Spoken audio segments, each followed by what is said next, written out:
welcome back to the Autry Benton Show. I get to sit down with my friend Adam Cates today, all things real estate. Adam, it's a pleasure to be with you, buddy. Always. How you doing, man? I am good. It's sometimes things slow down in the summer around here, but it just hasn't been that way in a couple years, and we're kind of hard at it right now. So that's good. We are right slap dab in the middle of summer. It's hot outside. Slow down in the summer. That I wouldn't have ever thought that. It's just the cycle of what's happening. Everybody's vacationing or what? Yeah, you think about it. If you'll go on vacation at some point in the summer, you're going to have an attorney go on vacation at some point in the summer. You're going to have an engineer. Someone at the bank's going to be out. There's going to be some sort of critical proponent to getting things done that they'll be gone, and it's going to impact things. So it usually slows down a little bit, but just ever since COVID, things have really kind of been pedaled down here in Myrtle Beach. Yeah. That's great. My mind just went 1,000 places. You were just talking about it, but real estate, I think sometimes in certain fields we don't think about like what your industry touches, but it touches a lot of different people. All the industries you just said. I mean, you got to coordinate a lot of people to get her done, if that's the right way to say it. We do. You don't really think about it, but if I were to sell a building, there's probably an engineer, there's an inspector, there's a banker, there's an attorney. There's various individuals that are support staff for those people that are involved. There really are a lot of people that are involved in completing what I'm trying to do. Yeah. So we've got a pretty significant economic impact, I think, in South Carolina. And I'm more on the commercial side. I don't sell houses. I'm involved. We'll sell land. We'll sell a commercial building. We'll do leasing. But I think, like as far as housing goes in South Carolina, I heard a number this week. I want to think the number was like 73. It has a $73 billion impact each year on South Carolina. It's substantive when you think about it. Like, I know things have slowed down up north, but I mean, like the steel industry. Yeah, I saw a number that was saying that like it was like somewhere in the mid 50 billions. It's kind of wild to think that home building in South Carolina is, has surged ahead from Pennsylvania steel, but it's substantive now. Wow, that's great. We're kind of picking up where your life's at now, but here we like to go back and learn, and we're friends, done business, but I don't know a lot about your early life, and so I'm interested to dig in a little bit, man. Where'd you grow up? So I grew up about 2 hours north of here. I grew up in Fayetteville, North Carolina.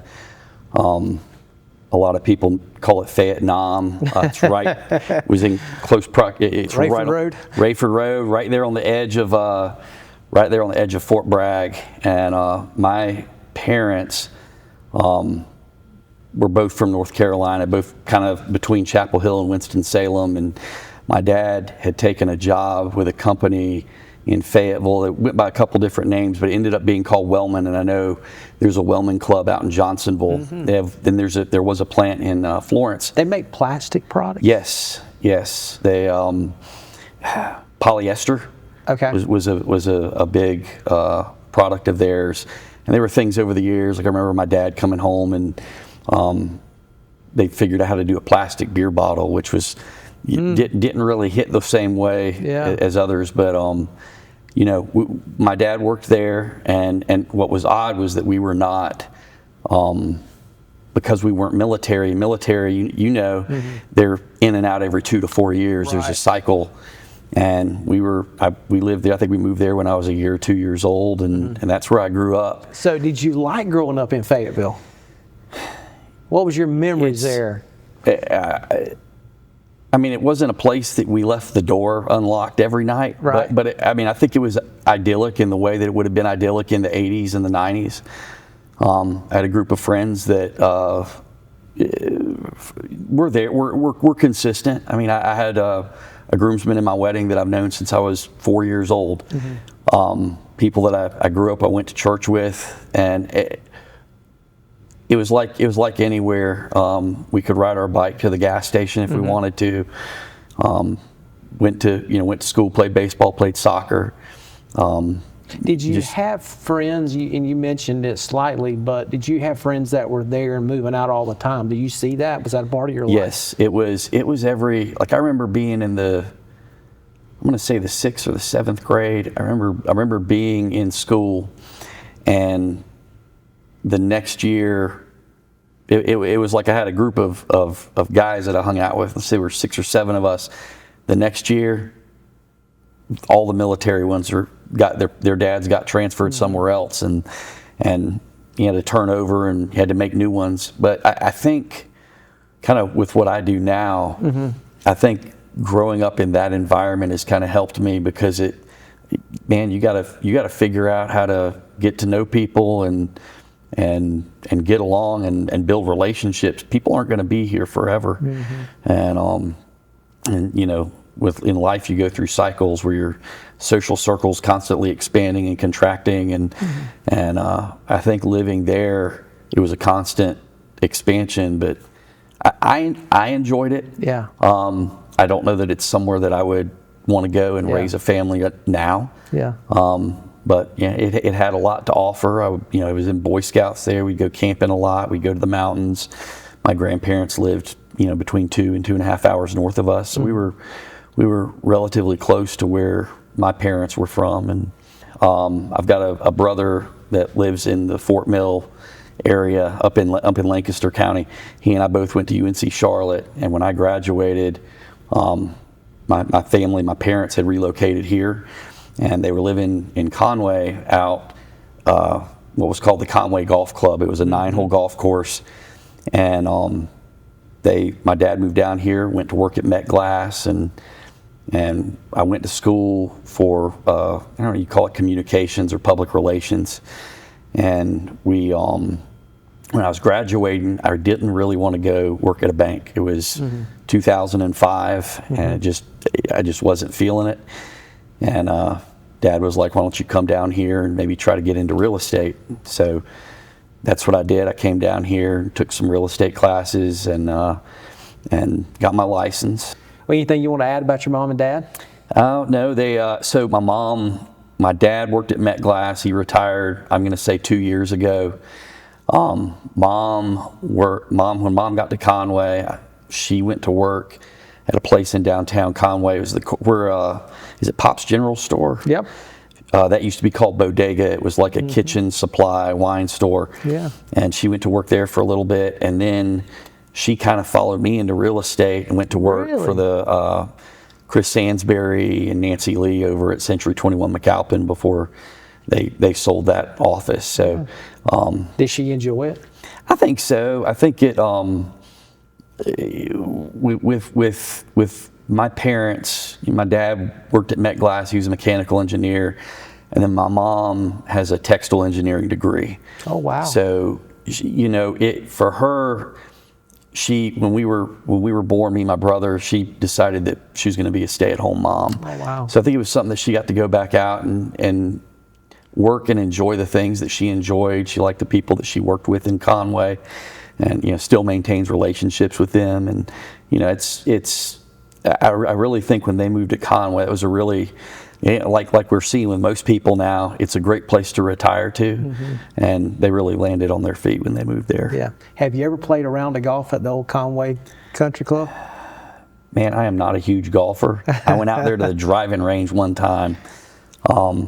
They live in it was really like maybe the last yard that opened up on the first hole. Yeah. We had buckets of golf balls that we'd pick up out of the backyard, and we were loaded up for a while. But I never got into golf. I might have played there one time. Yeah. It was an affordable place for people to play, and I think going back over the years, it's funny to talk to people that are probably like your dad's age and hear them talk about how they used to.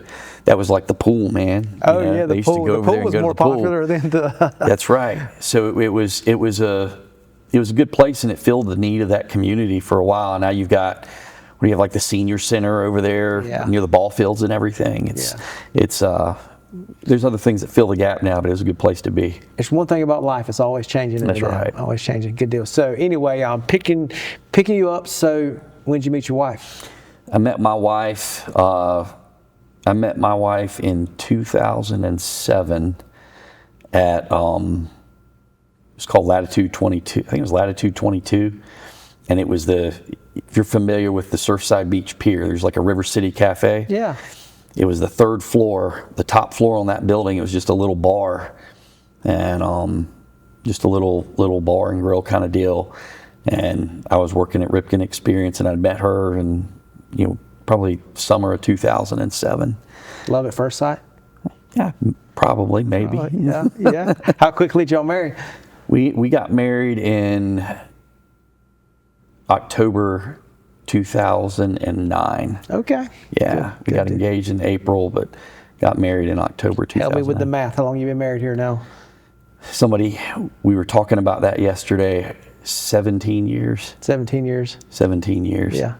Funny story, I asked that question a lot here. Me and my wife were watching the episode back, and I got the number of years wrong. Mm-hmm. Now, we were married. She's like, you're off about 2 there, buddy. So I got to be careful there. If you just say that you're not good at math, sometimes that's a good excuse. Yeah, that's right. Yeah. It's been so good, I can't keep up with it. Mm-hmm. It's been good. So marriage advice, I ask everybody that. Communicate. Talk about the things that are uncomfortable. That's good. I like that. It is. You can't.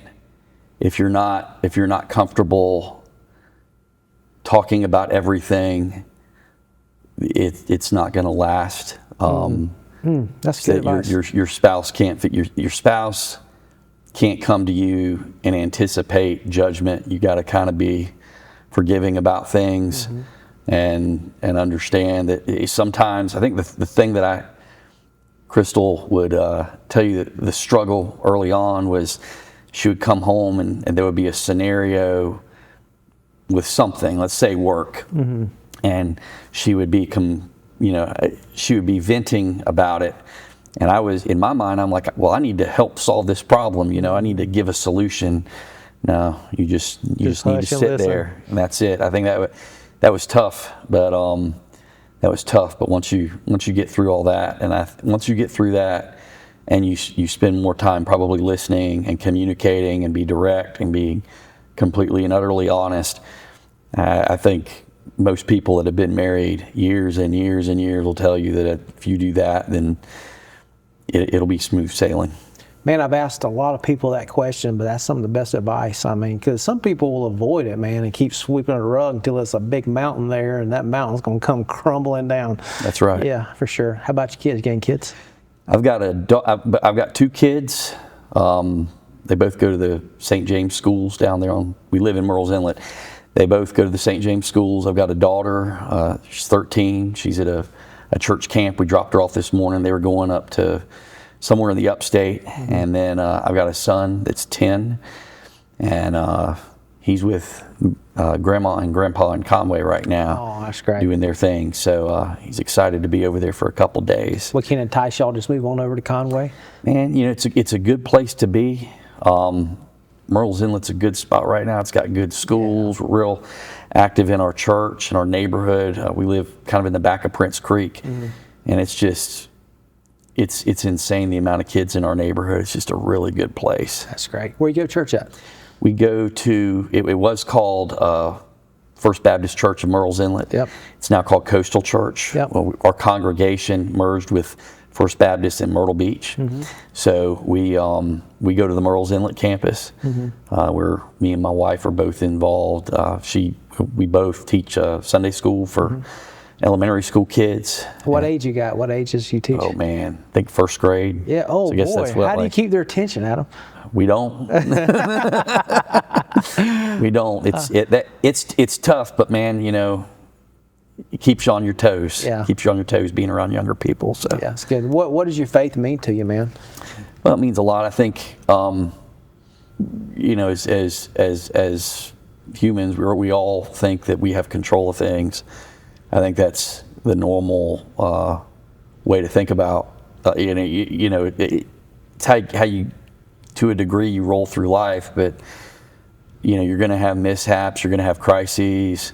You're gonna have things that are out of your control that you just can't get through it on your own, and you just have to trust that God's in control of all that, and that God is going to take you through, and not so much that you're going to come out better, but that the way in which you're going to come through a crisis is going to be in a way that is a part of the plan. You know? Yeah. I think it's real important to keep that perspective. Like we're not on earth on our terms necessarily.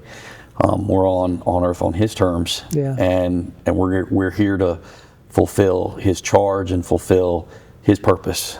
So. Yeah, and you know, you said hard times. I think it's the biggest misconception is that, you know, you have a relationship with the Lord and everything's perfect. That's not the case. It's and not. People say, well, you know, church is just a crutch. I'm like, man, it's a whole hospital. I need a whole hospital for my life sometimes, you know, for sure. But man, that's great. And you mentioned something. How long has your church been involved with Myrtle Beach First? I've heard some things about that, and well, how's that going? I think it's going well. You know, going back to like when you asked me how long my dad had been retired, I'm going to say 2 years, and in 5 years it's probably going to be 2 years. I'm going to say it's been a year. I'm a really bad at keeping track of stuff like that, but I'm going to say in the last year or two, Yeah, it's happened. We're fortunate enough in Murrells Inlet where we have, I'm going to say, 3 pastors that get up and preach. Right. So we're able to kind of share services. Yeah. We're real excited about what's going on up there in Myrtle Beach. We think that that church, it's definitely one of the oldest churches in Myrtle Beach. I was going to say, I don't know if it's the oldest, but it is one of them. I think it might be. And there's a lot of really good people in Myrtle Beach that still go to those churches, and I think we're looking forward to really kind of trying to bring people back up there. I'm excited to be a part of that effort. Man, that's great. So tell me your wife's name, your kids' names. My wife is Crystal. Yep. My daughter is Harper, and my son is Tucker. That's great. That's great. What's your wife in a profession, or she is a dietitian at HCA up at Grand Strand Regional. She's been up there. She's been a dietitian since 19 years. That's great. So she worked there. She worked at Tylen's for a little while, but she's at Grand Strand right now. That's great. And you said, tell me about the schools here. So you do like the schools you're in? We got a good school system? I mean, my kids are at St. James schools. I think it's a great place to be. Right. You know, I've a couple weeks ago, I was looking at it's U.S. News and World Report. Somebody ranks all of the high schools in the country. Right. The schools that we have here in Horry County I think are pretty good schools. I agree with you, buddy. We're pretty good schools. You know, we're fortunate enough to where they're funded. We don't. I'm not going to say we shouldn't have to worry about funding here. There's always something. Yeah. Education's a virtue, but I think that we've got good leadership in the schools now. Melanie Wellens, I've known for years, and I'm real excited about her taking over the position that she's been elected for. And our school board member, Pam Dawson, down in Myrtles Inlet, she's just fantastic, accessible. You know, sometimes you wonder if people are really dialed into what you're experiencing as a parent. I really feel like the feedback and the interface that we've had with our local school board members, the principals, the assistant principals, the teachers, it's just been a great experience for us down in Myrtles Inlet. I agree, and tremendous facilities in Horry County. I mean, you could travel a county either way and compare ours to theirs. We're pretty blessed in this county. When you get beyond the county lines, it changes. It's Absolutely. different. Good deal. So we picked up starting in real estate. You say Scott. Kind of helping out with the youth a little bit at Trinity Methodist Church out in Conway. And there was a guy, a pastor out there named Carl Hunsucker. Great man. He's a good fella. And Carl came to me one day and he was like, hey, I know you're looking to get into real estate. There's this guy named Scott McNew he's used to work at Burroughs and Chapin, and he's going to go start his own firm. Why don't you give him a call? I started working for Scott in June 1st, 2006. And it was Scott McNew, a guy named Lane McNeil, and Pat Clark. And Pat Clark is still with us in the property management capacity, serves as our broker in charge. But I came to work under Scott, and it's funny how things go full circle. They put me in Conway to work because there was going to be a 6,000 unit development south of Pitch Landing Road on 701. And I started working over there, and I was just knocking on doors in downtown, I think I joined the Conway Rotary. I was a member when I was over there, and just tried to get to know as many people as I possibly could. And I was going to be the Conway guy for the company. And then I'm going to say probably late 2007, things started to slow down. In 2008, when the market took a big dive, we decided that I was going to focus on office and medical leasing and sales and those kinds of deals.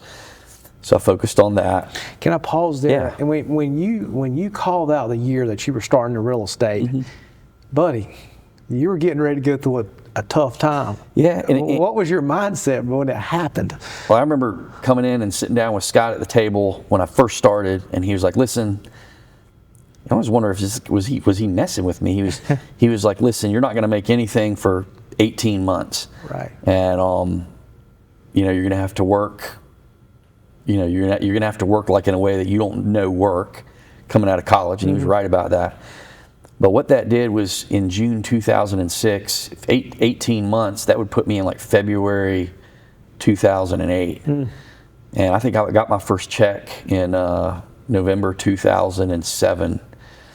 And man, it was different. I remember I've been fortunate at Trad. We've had a lot of guys come through, and I've been exposed to a lot of people in the industry. And coming in at that time, I got like 20 years of experience in like 5 years. It was a very, I never experienced it. I wasn't stretched out on debt. I was in a good, I didn't really have anything. Were you able to sell anything during that downturn at all? Yes, things sold, but it was, I'm going to say generally it was like there was a bank involved, or there was a really good tenant in place that was paying. Yeah. The numbers had to shake out, but usually there was a bank involved. Did a lot of leasing. Yeah. So not only selling, but you also do leasing. I do. Is that right? That's correct. Do you enjoy that part of the market? Man, I enjoy it all. Yeah. I enjoy it all. I think some things are harder than others. With leasing, you might have 12 deal points you have to negotiate out, whereas on the sale, you might have 5 or 6. Yeah. It's a little bit more complex. I know a lot of people try to stay away from leasing, and they think there's not really any money to be made. I've made a king's ransom on leasing. There's money to be made there, Yeah. but I've done a lot of. I'm gonna say I've done it all, but I've done a lot in real estate. Here's a really great place to get into the commercial real estate business. Yeah. Quickly running out of time, and I ain't scratched the surface. I got a million questions, but you hit on something. I think sometimes when people look at real estate, they see things on television like hit the big time. But buddy, you've already said it, but you really got to put in some work, and there's a lot of days you don't bring home the deals, right? That's right. You want to speak to that and kind of what people need to know going in that profession? Man, there are days, and it was probably, I would say, preceding having kids. I remember I had a chart on my desk, and I would chart how many hours I worked each week, and I think I got above 60. Wow. It's tough, but you got to be committed to it. You got to make the calls. There's a guy that works for Coldwell Banker here. His name's John Drawn. All intents and purposes, he's a competitor of mine, but I like John. We get along. I've known him a long time. John made a good comment years ago that being nice is free. It doesn't cost you anything. You can be nice to a lot of people that might not deserve it, but you got to think long term and what's going to be good for you in your career long term. And that's kind of how I've tried to be. You reap what you sow. That's right. You reap what you sow. That's exactly right. Yeah. So, what's your outlook for Myrtle Beach? Do you think the best days are ahead for us? I think so. We're not, there are still people moving here. It's an affordable place to be. You can move to Myrtle Beach and play golf or get a boat and, have an aquatic hobby. And, there's plenty of restaurants. Your kids want to come visit you when you live in Myrtle Beach. There's a lot. Good point. There's a lot of worse places to retire to, and I think that that's going to continue. Yeah. We've certainly got growth that's going to happen in Georgetown County. Brunswick County is on fire. There's just a lot going on. Western part of the county. Western part of the county. I know that there's a substantial amount of lots permitted or going through the permitting phase in Autry County, and I've heard numbers 15. I've heard as high as 30,000, and I think that so long as this place remains an affordable option, and I think it will. I think it's good. We're going to continue to grow. I don't see politically I don't see this moving from a conservative to a liberal area where we're going to have just taxes take off like a rocket. I think our local government, people might not think this, and on my end, we've had impact fees and things that have made it a little bit more costly to do business. I think when you look at who's moving down here, when they're saying, well, my taxes are $20,000 a year for this house in Trenton, New Jersey, I can move to Myrtle Beach, have a new house, less maintenance, weather's better, and my taxes are going to be $2,000 a year. That's $20,000 that they can spend on traveling or recreation, or they can give it to their kids. Yeah. I think we're going to continue to have growth here for the foreseeable future. Yeah, and I say it this way, there's some people that don't want growth. There's good and bad with growth, but I think a lot of times what we're saying is we just need some infrastructure, and we still need to work on that. We do. But there's good and bad. That's right. With growth brings a lot of good things too. Adam, we're out of time, but thank you so much for coming and sharing your life with us. You got to come back, so we got more questions about real estate. Yes, sir. Absolutely. Folks, thank you for joining us today. If you need any help with commercial real estate, you know who to reach out to. We do live in a vibrant area. We need to be thankful for it. There's good and bad in life, but we do need to be thankful that we do live in a place that affords a lot of good pleasures to us and a lot of opportunity. Please join us next time.